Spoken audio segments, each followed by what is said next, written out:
el porcentaje de imágenes que existe hoy en día publicadas y que determinan el nuevo lenguaje de nuestra generación o de sus generaciones, y que es el lenguaje visual. Hoy en día existen casi por encima del lenguaje escrito un 75% de imágenes. Es decir, al año se producen 5.1 billones de imágenes. Esta cifra es más, en 2 años, en estos últimos 2 años, se han producido más imágenes que en toda la historia de la fotografía de 200 años. Cuando yo hablo de esto, entonces estoy haciendo, ¿sí?, un punto, o sea, estoy haciendo un señalamiento muy importante al tema de estar conscientes de la información que creamos cuando tomamos una fotografía o cuando creamos cualquier tipo de imagen. A ustedes, no sé si se los enseñan, si no, deberían. Es parte de la semiótica de la imagen, el lenguaje visual. Nosotros entonces decimos que un 75% del lenguaje que consumimos hoy es visual y somos analfabetas visuales. Saben que el 65% de imágenes que se suben a plataformas vienen de dispositivos. Esto supera la cantidad de trabajos fotográficos o trabajos hechos por fotógrafos a nivel documental. Quiere decir que las imágenes basura o el contenido basura que se genera a diario, que se sube, que no tiene un criterio de contenido, ¿sí?, es lo que consumimos. Entonces nos damos cuenta que existe esta analfabetización visual y vivimos ahí, y nadie nos está enseñando a los niños que están creciendo en la generación del lenguaje visual en las primarias, además de la ABC, no les están enseñando lenguaje visual. Partamos de ese concepto, de ese problema, ¿no? Y vamos a hablar un poco de historia, así muy breve. ¿Qué es la fotografía documental? Bueno, nace con la intención de registrar la realidad de manera objetiva. Y bueno, objetivo, ¿qué es ser objetivo? Un testimonio, que la fotografía sea parte de un testimonio social, histórico y cultural. Pero esto les estoy hablando en 1835, cuando algunos, como yo, Roger Fenton, o Matthew Brady y Alexander Gardner, comenzaron a hacer trabajos de registro en las guerras. Y bueno, en ese momento la imagen era un testimonio de la realidad. Estamos hablando de que pocas personas tenían acceso a una cámara y pocas personas se atrevían a ir a documentar estos fenómenos sociales como las guerras, ¿no?, u otros que estaban sucediendo. Más adelante, súper interesante, cómo la imagen toma mucho poder en la sociedad y empieza a transformar, ¿sí?, con la denuncia pública de ciertas situaciones, empieza a transformar las leyes incluso, ¿no?, de algunos estados, ¿no?, de Estados Unidos. No sé qué pasa. A partir de digamos, de estos fenómenos en los 900, en 1900, 1936, empezamos a vivir un proceso de construcción de la imagen y del lenguaje visual más estricto, ¿no? Empiezan de alguna manera a crearse normas para que la fotografía pueda habitar con otros lenguajes y pueda existir como parte de documento, como un documento probatorio o como un documento que testimonie una situación. Hoy en día, no sé si ustedes saben, las fotografías siguen siendo parte de las pruebas en los juzgados cuando sucede algún acontecimiento. Una fotografía llega a tener ese nivel de evidencia, ese nivel de fuerza para dar complemento, ¿no?, a un testimonio, a un caso. Y nosotros ahí nos vamos a enfrentar con este dilema entre documento o ficción, porque vivimos ahora en una era digital, donde hay manipulación de imágenes, donde hay una cantidad de intervenciones en los procesos de fotografía digital bastante fuertes. Y ahí decimos, bueno, Un documental que hace. Buenas. Es la evidencia, un registro de un acontecimiento real. Y la ficción o construcción, el fotógrafo interviene o manipula. Esta es una diferencia purista entre el documental y la ficción. Es decir, le decían a los reporteros gráficos de las agencias o de los periódicos, es que tú no puedes intervenir sobre el hecho, tú solamente tienes que pararte y documentar. Pero esto es toda una ficción en el pensamiento conceptual de la imagen. O sea, tú decides cuando tienes una cámara fotográfica a dónde mirar, si aquí o acá. Y aquí pueden estar matando a un sujeto y aquí pueden estar unos viejitos sonriendo y jugando dominó. Todo en el mismo contexto. Entonces tú decides para dónde mirar. Y en el momento que haces eso, estás hablando de un criterio. El fotógrafo determina qué es lo que quiere documentar y por qué. Y el ángulo, si yo lo hago de acá, o de acá, o de aquí, o de acá, puede describir la escena completamente diferente. Entonces, aquí viene la cuestión, ¿es objetivo o es subjetivo? ¿Es real o no es real? ¿Qué está queriendo decir el fotógrafo? ¿Cuál es la responsabilidad entonces del fotógrafo documentalista? Y ahí hay todo un análisis que tenemos que hacer, toda una reflexión, porque vivimos en una era donde el 65% de imágenes que se crean se hacen sin un criterio, sin un conocimiento sobre el lenguaje visual, y entonces, bueno, ¿qué sucede?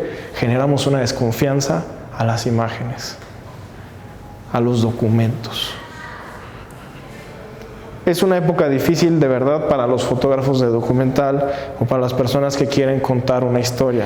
Tenemos ejemplos de documentalistas clásicos como Sebastián Salgado, que ha hecho un trabajo, ya falleció hace poco, uno de los grandes fotógrafos documentalistas del mundo, brasileño.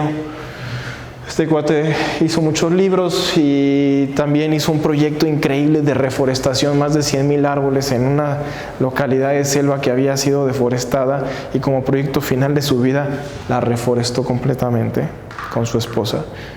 Lejos de la fotografía, el tipo se dedicó a eso. Pero el estilo de Sebastián Salgado era muy embellecedor de la realidad. Es decir, no importa que la persona estuviera en una condición de pobreza, el retrato de Sebastián Salgado reflejaba o podía reflejar cierta belleza estética en la escena. Y entonces muchos fotógrafos puristas documentalistas criticaban la construcción de ese retrato y decían que no era propiamente un retrato documental, que el fotógrafo no debía embellecer la escena. Y entonces ahí hay otro cuestionamiento, ¿no? Si tienen dudas o algo me van preguntando, no dejen de preguntar. Vaya, hay mucha historia del arte a partir de, digamos, estos fenómenos de la fotografía documental en 1930. A la par estaban sucediendo todas las corrientes artísticas pictóricas y había grandes cuestionamientos en lo que, o sea, del significado que da la fotografía enfrente de las artes. Y existe toda una mezcla de pensamiento respecto a eso, ¿no? O sea, se empieza a fusionar y se empieza a hablar que la fotografía no es, ¿no?, un documento de la realidad, y el arte empieza a cuestionarlo fuertemente y dice, no, es una representación de la realidad. Entonces pasamos de decir que es un documento real a una representación, ¿no? Y ahí empezamos a cuestionar el proceso fotográfico completo de principio a fin. ¿Cómo se captura una imagen? Entonces, técnicamente, cuando estudiamos fotografía nos enseñan todo el proceso físico, químico, ¿no?, de la A a la Z de cómo crear una fotografía. Son 5 pasos, se resumen en 5 pasos estos. Y en esos 5 pasos, que son la escena, la óptica, el soporte, el revelado y la ampliación, podemos extendernos por años a dialogar de esto. Cuando hablamos de esto, de este enfrentamiento, o sea, por ahí de los años 50, ¿no? Por ahí de los años 50, espérame un segundo. Ya. Sí. Por ahí de los años 50 en las tendencias artísticas surge el ready-made y surge el dadaísmo y eso dentro de lo pictórico. Y empiezan a cuestionar mucho más la imagen, mucho más la imagen. Y entonces empieza a haber una diferenciación súper cañona, o sea, se empiezan a pelear la fotografía y el arte, ¿no? Y se separan los documentalistas diciendo, no, la fotografía sí es real. Y estos dicen, no, la fotografía no es real. Entonces todo empieza en el proceso fotográfico.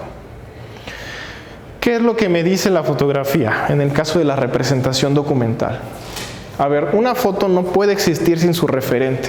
Si yo te tomo una foto a ti, o sea, yo no podría crear una imagen tuya si no existieras. Si la luz en este momento no estuviera reflejando en ti y esa luz estuviera viajando hasta el soporte. ¿Sí me explico? No hay manera de crear una imagen sin que esté presente el sujeto. Entonces, desde ese punto decimos, ¿es real o no es real? Bueno, sí, representa al sujeto, captura la luz que viene de él. Pero después vienen otras cosas, en ese romanticismo, ¿no? La óptica. Cuando yo utilizo una lente, modifico la proporción de aspecto de una persona. Si ella mide 1,70, al pasar al sensor se convierte en una personita de 1 centímetro. Y después yo tengo que pasar por un proceso de amplificación para volverlo a llevar al tamaño real.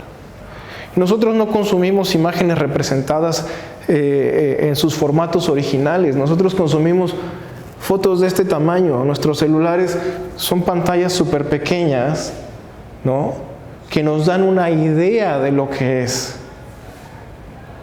Si yo quisiera representar cuál la técnica fotográfica expresa un sujeto, tendría que hacer una impresión del mismo tamaño de la persona, para comprender los aspectos técnicos como el detalle, el color, etcétera, etcétera.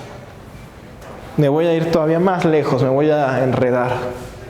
El ojo humano tiene una composición de conos y bastones que captan los diferentes tipos de luz, de frecuencias, pero los ojos son diferentes.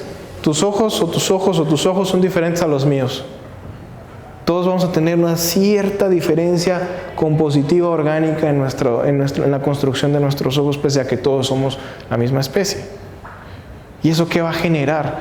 Una ambigüedad en el color.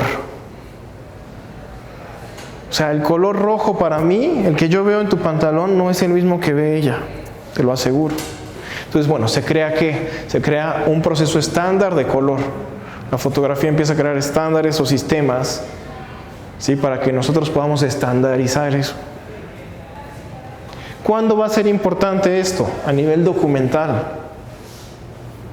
O sea, cuando yo tenga que conservar, por ejemplo, hablar de un sujeto, digamos, describir un sujeto y dar detalle a la imagen, es decir, es un sujeto de piel morena, con cabello castaño, con ojos verdes, ojos azules, o sea, cosas que se pueden alterar según la condición fotográfica que yo estoy documentando.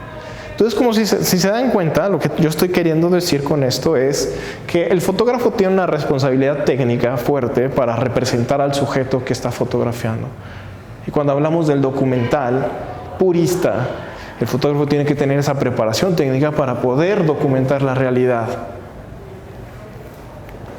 El blanco y negro, que es lo que están viendo aquí, es una limitación técnica de época. En la época no habían logrado que la emulsión tuviera los filtros suficientes para poder lograr el color. La fotografía siempre ha buscado la representación de la realidad desde su origen al momento. Lo que pasa es que, vuelvo a lo mismo, por un analfabetismo visual, nosotros tomamos el blanco y negro como una cuestión romántica y estética, no como la limitación que es dentro del proceso fotográfico.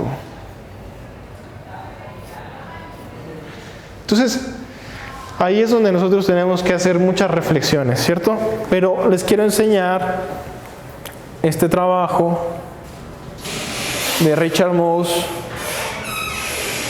que a mí me parece súper interesante dentro del nuevo documentalismo, que es fotografía infrarroja.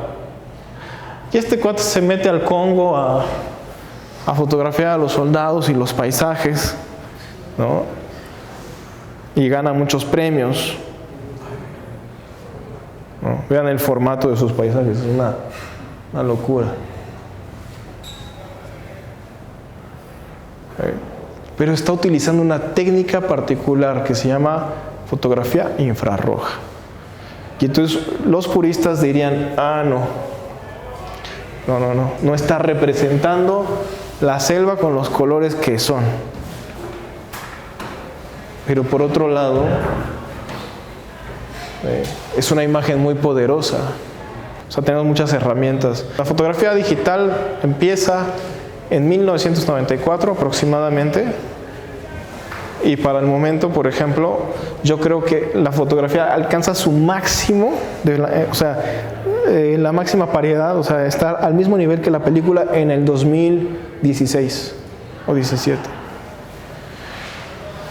Ha sido una carrera muy rápida la digital para poder equipararse con la fotografía analógica. Se ha tenido que poner a chambear muy duro porque las primeras cámaras y todo eran horrendas. Hoy en día una cámara digital realmente ya tiene unas capacidades extraordinarias que superan la película. Pero es una elección estética. Es una elección también informativa. De pronto él sabía que todo lo verde se iba a convertir en rojo al utilizar la película infrarroja, por una cuestión técnica. Entonces, él decide hacer este ensayo fotográfico o este documental con este tipo de película. Pero ya es una elección. Ya tenemos tantas herramientas que nosotros podemos decidir cómo usar y qué usar, ¿no? El tema aquí es la veracidad. O sea, vamos a regresar un poco. Esto es hoy, ¿sí? Y esto es en 1870.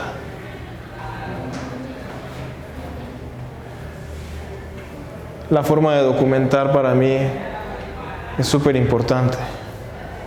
O sea, aquí este fotógrafo es de los primeros en ocupar el flash de magnesio. O sea, para poder iluminar los interiores o los lugares a los que se metía para fotografiar. Como dato curioso les quiero decir que a mí, cuando me hizo la entrevista a la agencia F para poder entrar, rechazó mi material porque ocupaba el flash. A mí como fotógrafo me rechazó una agencia por decir que yo ocupaba mucho flash para modelar. ¿Y esto qué significa? O sea, en una cuestión técnica, de fotógrafo real, o sea, un fotógrafo estudiado técnico de escuela, es contradictorio lo que un jefe de agencia te dice, porque la técnica dice que tú te tienes que apoyar de todas tus herramientas para poder mejorar el detalle de la escena, es decir, poder contar o describir mejor una escena. El uso del flash precisamente me permite recuperar detalle. ¿Qué es el detalle en la fotografía? Para que no nos confundamos por definición. El detalle en la fotografía no se refiere a la definición. ¿Ok? El detalle en iluminación fotográfica hace referencia a la cantidad de elementos que puedo describir de una escena, porque están bien iluminados.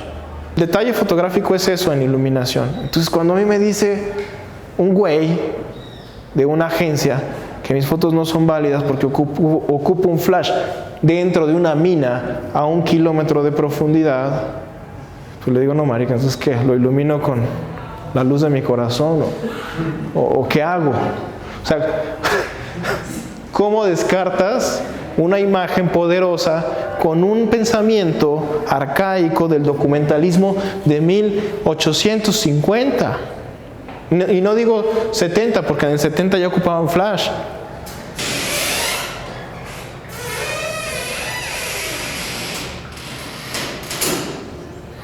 Este cuadro me encanta, Roger Frenton, porque fue de los primeros en fotografiar la guerra civil.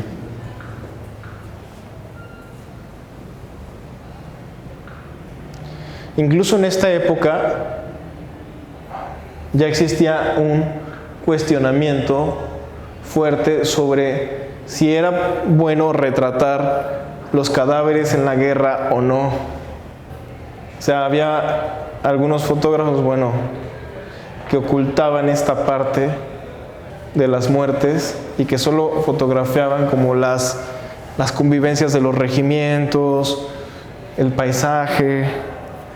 Permítame, se fue el internet otra vez, pero no pasa nada. Es imposible negar la existencia del referente fotografiado. Ahora, en contra de la objetividad, el encuadre, el ángulo, punto de vista del fotógrafo. Y toda la elección estética implica subjetividad.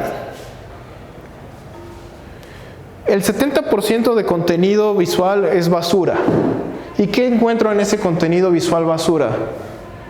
Bueno, la ley dice, o legisla, que yo no puedo publicar una imagen, video o foto fija que denigre a una persona, o que ridiculice a una persona, o que muestre una condición, ¿no?, social, tal. Pero ¿qué pasa con los videos de TikTok donde nos reímos todos? Se cae un güey, queda cuadrapléjico y nos reímos. Y se hace viral. Se cae un viejito y se pega ay, que se ríe uno. Y se hace viral. Eso no es denigrar. Eso no es crear una discriminación. Eso no es no es inflar un sistema de contenidos terribles. ¿Y por qué no lo censura la ley? ¿Y por qué no está controlado? Y entonces sí está controlado hablar de la prostitución infantil. O sea, no puedo hablar de la prostitución infantil, pero sí puedo romper esa ley que me impide publicar para tener contenidos estúpidos, y son contenidos estúpidos, disculpen la palabra, ¿no?, en Internet. Y entonces nosotros, a ver, ¿cuál es nuestra responsabilidad como documentalistas? Nosotros estamos inmersos en medios de comunicación que no tienen verdadera salida. Es decir, Facebook no es un medio de comunicación nacional ni local, eso le pertenece a un gringo ahí que quiso hacer mucha plata y lo hizo. YouTube también, TikTok también. No son medios de comunicación. Sí nos permiten una libre expresión brutal, pero ante el analfabetismo visual que estamos viviendo, entonces nos estamos enfrentando a ¿qué? Nosotros estamos alimentando esas redes y es con lo que estamos creciendo conceptualmente. Sin embargo, ¿qué pasa si yo publico estas fotos de estas chicas de Prado Centro en Facebook? Me cae todo el mundo, me cae derechos humanos, me censura, me bloquea Facebook, me impide todo. Pero el error es mío por querer publicar en Facebook. El error es de nosotros por no crear propios medios de comunicación o comunidades de comunicación formal. Entonces dependemos de quién, de una prensa que está de alguna manera, pues también comandada por un sistema. Entonces tú creas un tema increíble y vas a la prensa entusiasmado, joven, con ánimo, quiero publicar, y te dicen, no se puede.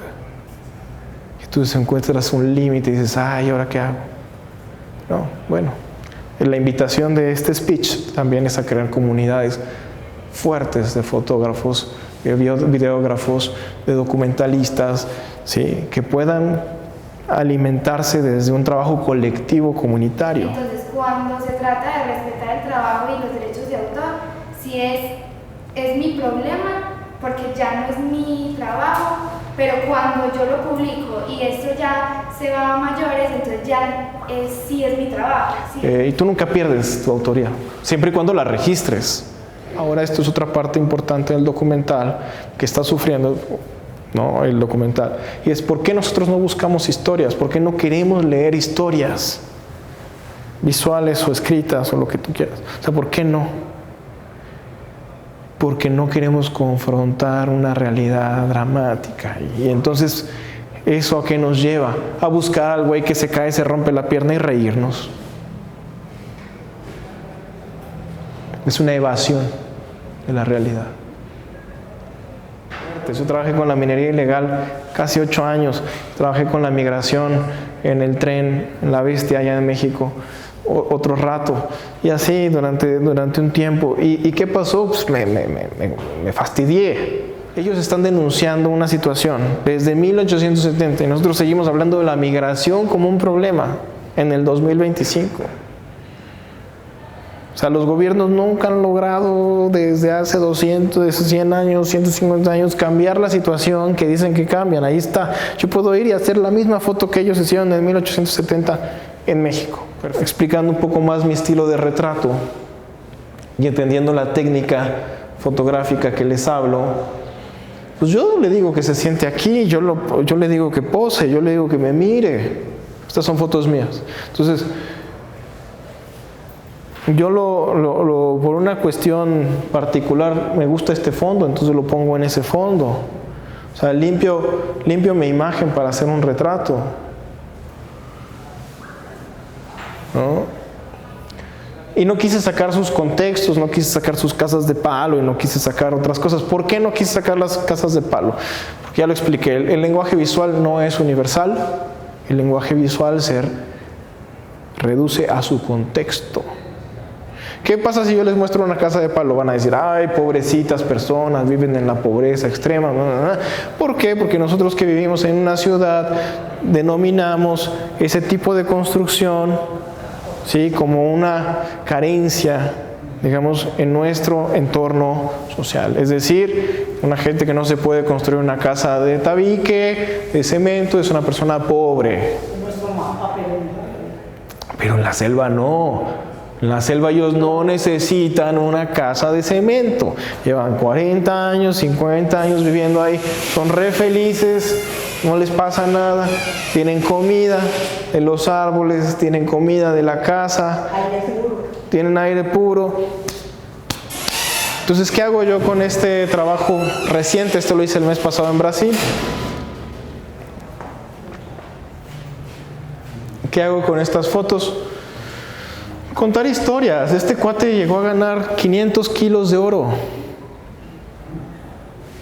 Y se los gastó, ¿no? Así, los derrochó, hizo cualquier cosa. Esto es Serra Pelada, Brasil, donde existió una de las minas de oro más importantes de la historia en los años 80.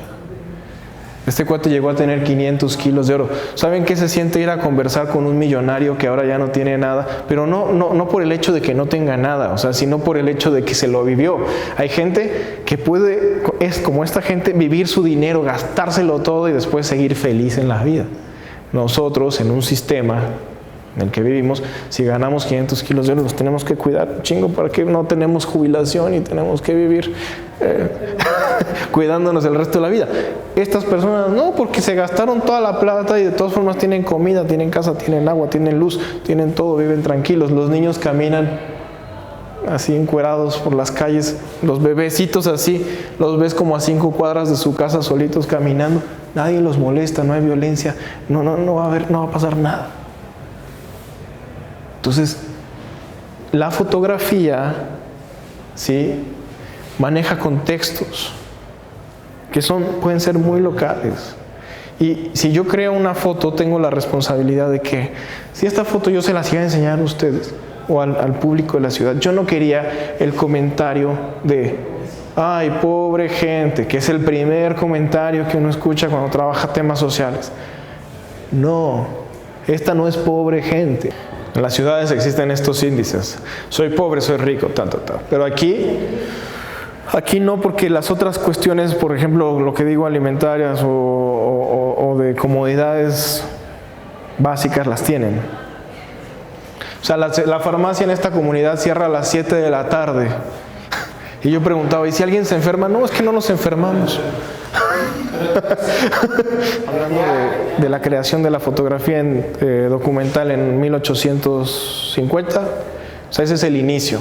Se piensa que la fotografía no se tenía que alterar, que uno tenía que pararse enfrente de la escena y documentar tal cual, y uno no intervenir con nada, no hablar con la gente, no entrevistar, nada. Yo documento y me voy. creyendo que la fotografía en ese entonces era una realidad absoluta, que lo documentado era una realidad absoluta. Pero con el paso del tiempo se hace una reflexión sobre la herramienta, cómo es que representa la herramienta la escena, es decir, la transformación óptica, qué genera la óptica sobre el cuerpo de una persona, a lo que te digo, una deformación, ¿no? Bueno, ¿qué otra cosa sucede? Pues el blanco y negro no está representando la escena realmente. Tú no sabes de qué colores son las cosas. El color es súper importante en muchas situaciones para poder entender un contexto, ¿no? Entonces, todo esto se va transformando con el paso del tiempo. Por eso hablamos de documental y ficción. Porque hoy en día, ¿de qué dependemos? De nuestra educación visual. O sea, tú tienes que tener una preparación, ¿no?, fuerte en la construcción de la imagen. ¿Cuáles son los símbolos? ¿Cuáles son los signos de la fotografía? ¿Qué cosas se pueden identificar en un contexto amplio o no? Si yo te tomo una foto, ¿te pareces o no te pareces? O sea, ¿te puede identificar tu grupo social cercano o no te puede identificar? Yo no voy a decir que te identifiquen en Alemania, porque pues van a decir, es una persona. Pero si yo te tomo una foto aquí y la pego aquí en el poli, pues tu contexto sí te va a identificar. Tomar la estética como garantía de veracidad es lo que estamos hablando. El blanco y negro no es, por una cuestión contemporánea técnica, ya un recurso para hablar de la realidad. Y lo hago en postproducción. Pero lo hago porque justamente en la fusión de conceptos de la imagen o del trabajo visual, yo sé que la fotografía, al abstraer el color en el retrato, me impide tener distractores. Cuando estoy fotografiando en condiciones veloces, donde no puedo controlar toda la escena, ni el vestuario de la gente, ni cosas así, para evitar que una playera o un fondo hable más que el retratado, lo vuelvo blanco y negro. Y así centras tu atención en el sujeto. Es una cuestión, es una elección estética, pero tiene que ver más como la interpretación de la imagen. Existe la posibilidad de trabajar. Uno va a fotografía un matrimonio, le pagan $2,000 por eso, regresa a su casa, no trabaja en un mes y se dedica a hacer documental si quiere. O quédense 10 horas trabajando en un escritorio haciendo diseños para un puesto de perros, ¿no? Queremos que nuestra foto sea objetiva o sea honesta. ¿Qué queremos? Yo veo que esa fotografía está muy bien hecha. ¿Quién pudiese decir que no? El personaje me parece también atractivo.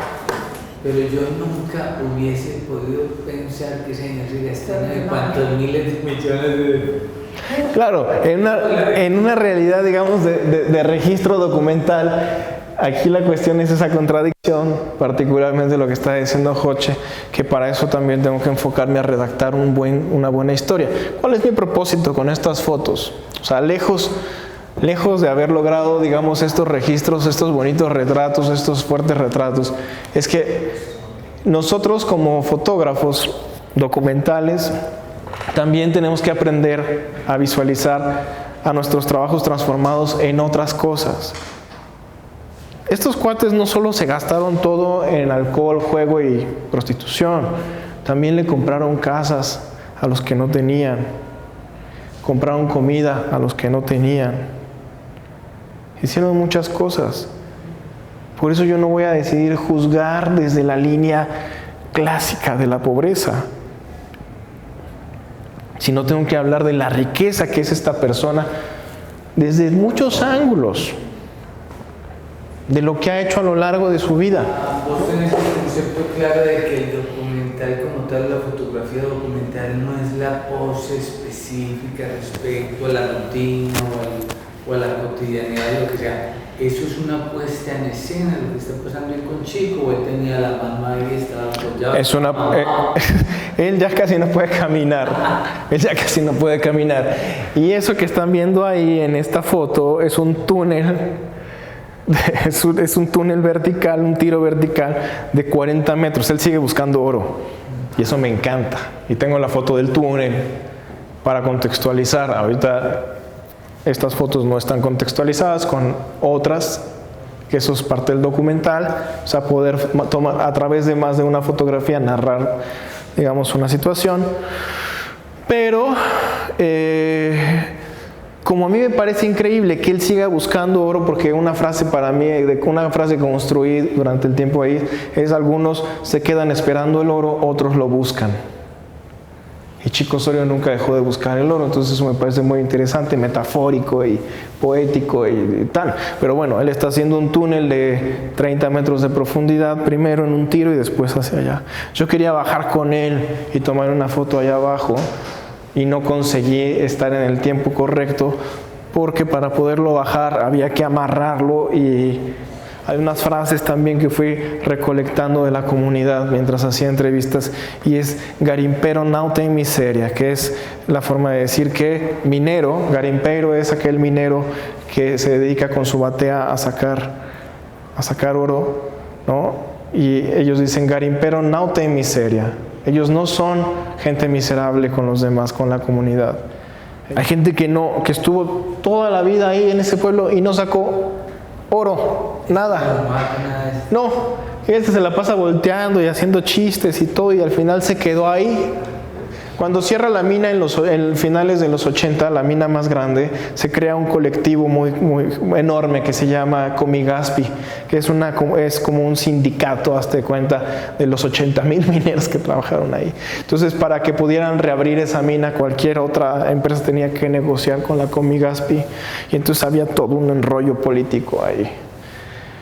Esto fue un sueño, o sea, nosotros trabajamos en esta cosa y era un sueño. Toda la comunidad está feliz, gran trabajo, todos felices, pum, quiebra, y ahora solo quedan ruinas. Y que es un viejo garimpero de los años 80, ahora cuida las ruinas que son turísticas. Entonces él vive en una oficinita que quedó ahí a medio levantar de la mina y cuida. Y me parece muy charro que alguien de los 80 que vio toda la afluencia del oro y toda esa locura, ahora cuide el nuevo túnel, ahora viejo túnel, ¿no? Y siga siendo parte.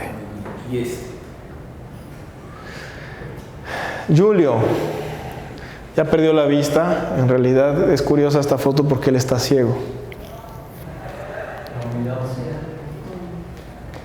Entonces yo no quería que saliera así como estaba, como triste en un rincón, ahí ya perdiendo la vista.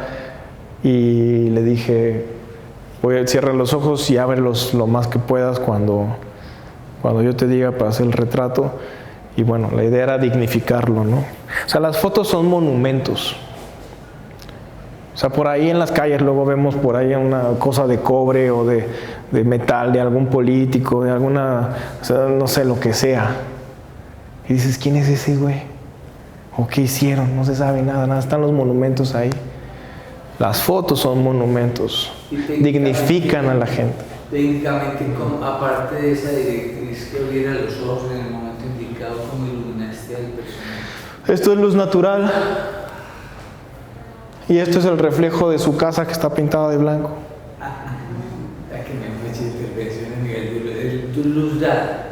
La luz natural está ahí, la técnica es lo que tenemos que aprender a ocupar para que sucedan las cosas. Excelente. Y este es el loco del pueblo.